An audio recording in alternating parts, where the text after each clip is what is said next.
Ето това е лифта, от който току-що слезнахме. Днес е 9 август, петък. Тръгнахме от Пловдив, от едно село до Пловдив. За около час бяхме под лифта на град Сопот. Хубавото е, че имаше хора, лифта работеше. Знам, че в делнични дни понякога може да...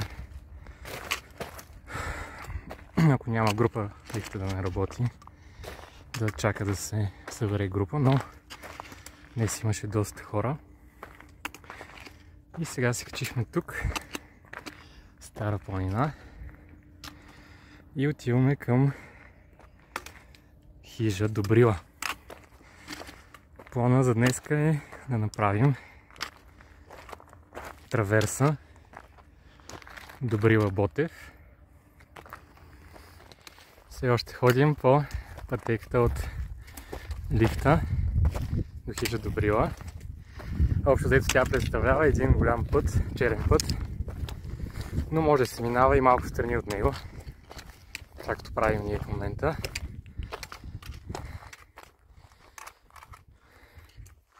И ето оттам идваме. Това отпред, може би Средна гора.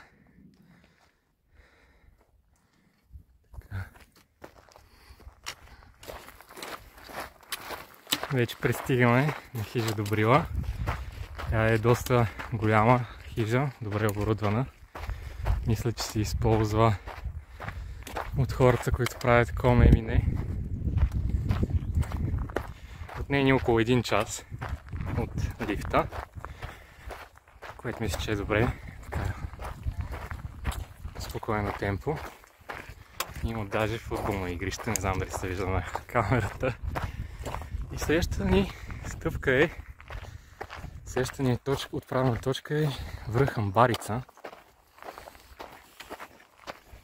Ето тук има различни обекти, които могат да достигнат от хижа Добрила. Ние сме към връх Васил Левски, или другото му име Амбарица, по червена маркировка.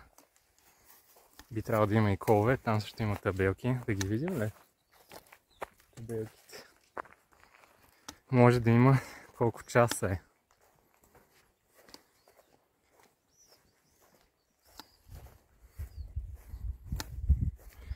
Заслон Ботев през връх Голям Купен. 8 часа. Ами ние това искаме да правим. 8 часа е добре. Сега е 11 до 7.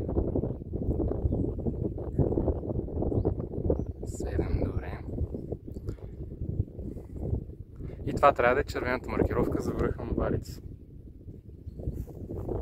Ами да ходим. Айде.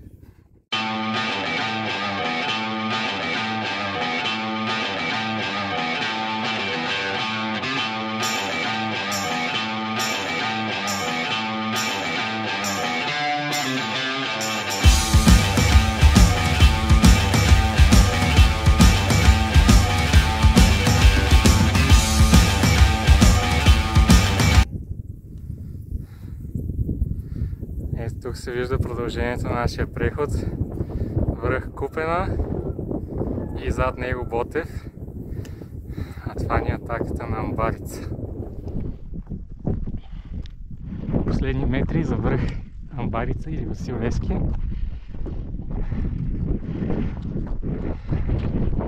Изкачването беше сравнително стръмно, но не много дълго.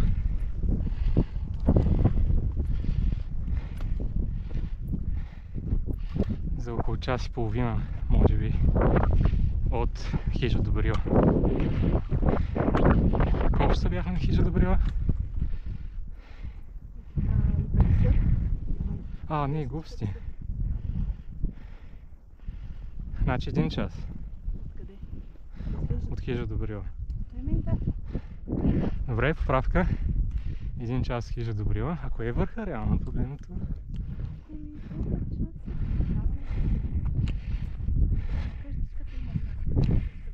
Връх ли пише? Да. Може би това е. И от тук се вижда предстоящия траверс през връх Купена. Как ти се струва връх Купена? Много добре. И отзад е връх Ботев, докъде трябва да стигнем. Може да не го качим днеско, нямаме сили. Под върха е заслон Ботев, където ще се опитаме да спим.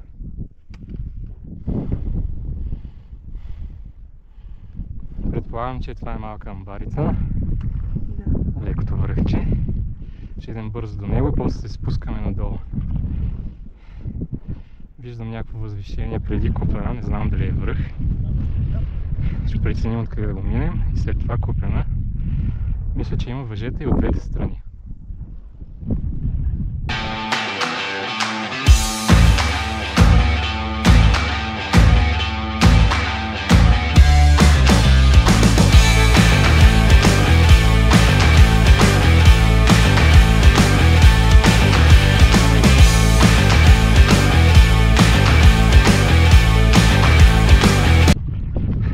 Слязахме от връх Амбарица и малка Амбарица, имаш така загубихме повече височина. Имаше и леко подсичане, тук слезнахме от билото, но после пак се върнахме, за да изкачим връх Малък Купен. Може да си го спестим, там долу има пътечка, но ни се стори близко. И все пак решихме, това са последните метри на връх Малък Купен. А пред нас е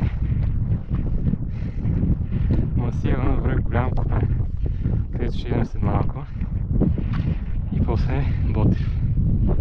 Идваме от там връх Амбарица, малка Амбарица. Вече сме в подножието на връх Купена. Голям Купен, ето там е Малък, откъдето дойдохме, вместо да подсечем отдолу. Се качихме така отгоре през Малък Купен, слезнахме ето тук и тук това беше първата скаличка, където трябваше да изкатерим. И сега продължаваме нагоре.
дебелата.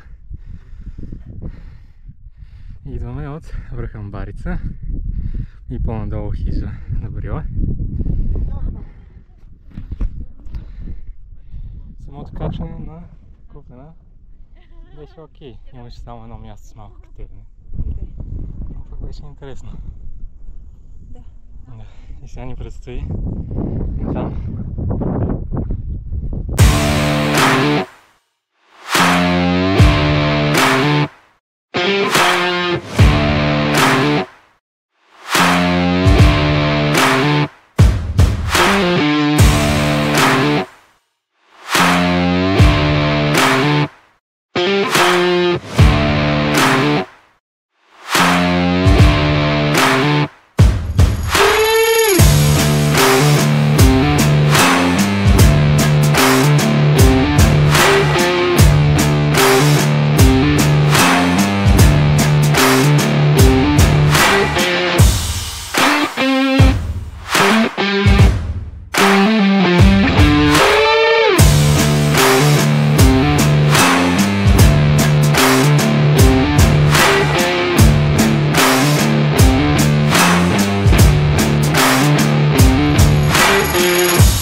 Амбарица, откъдето идвахме.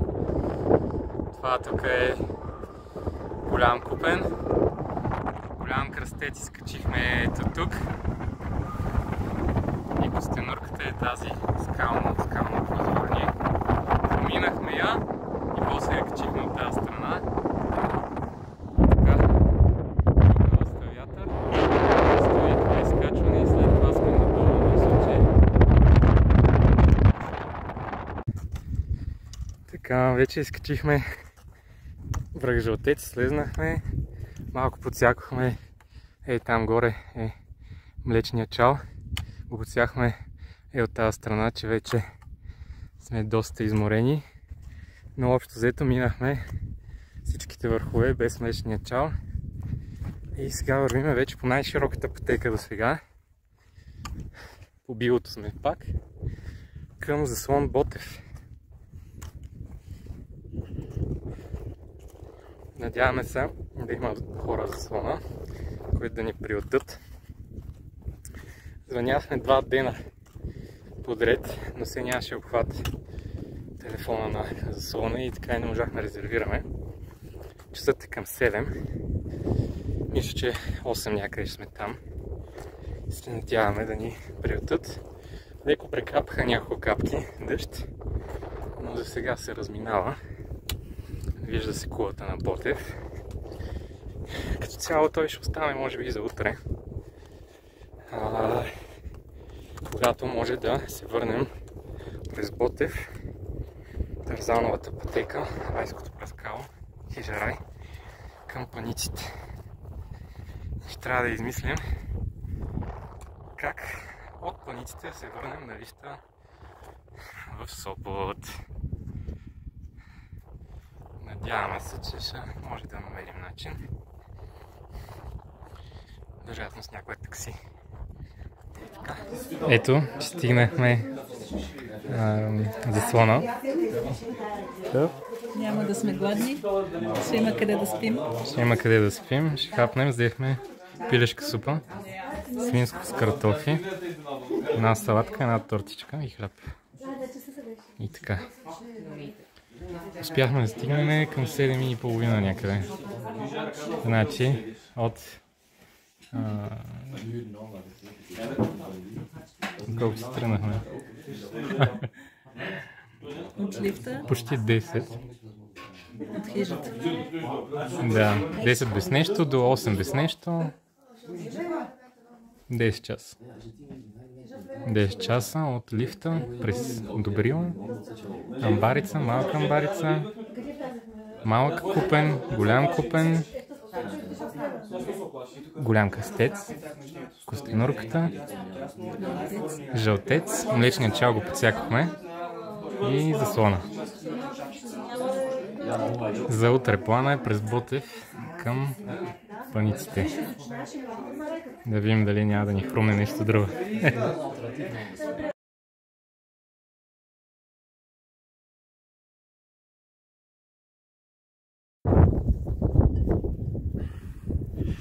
Днес се събудихме към това връх Ботев. 6 часа станахме и чакахме 1 час, но положението е същото. И тръгваме към върха. Май ще трябва да ползваме колчетата, че това е за момента трагичната ситуация. Ето, че сме на връх Ботев. Успяхме да се качим за 45 минути. Няма гледки. Сега какво предстои? Слизане към Тарзановата пътека. Малко е влажничко. Ще видим как ще е там. И след това Хижарай.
Ето, че вече сме на най-ниската точка от пътеката, която минава през Джандема.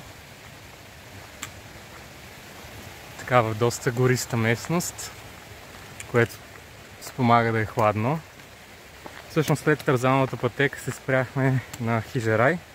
Хапнахме малко. Беше около 11. Тоест от връх Ботев за около 3 часа слезнахме до Хижерай. И сега вървим през тази пътека. Първо имаше сериозно слизане. А сега предполагам, че ще се качиме малко нагоре. Излизаме, мисля, че на открито, където продължаваме към Калофер.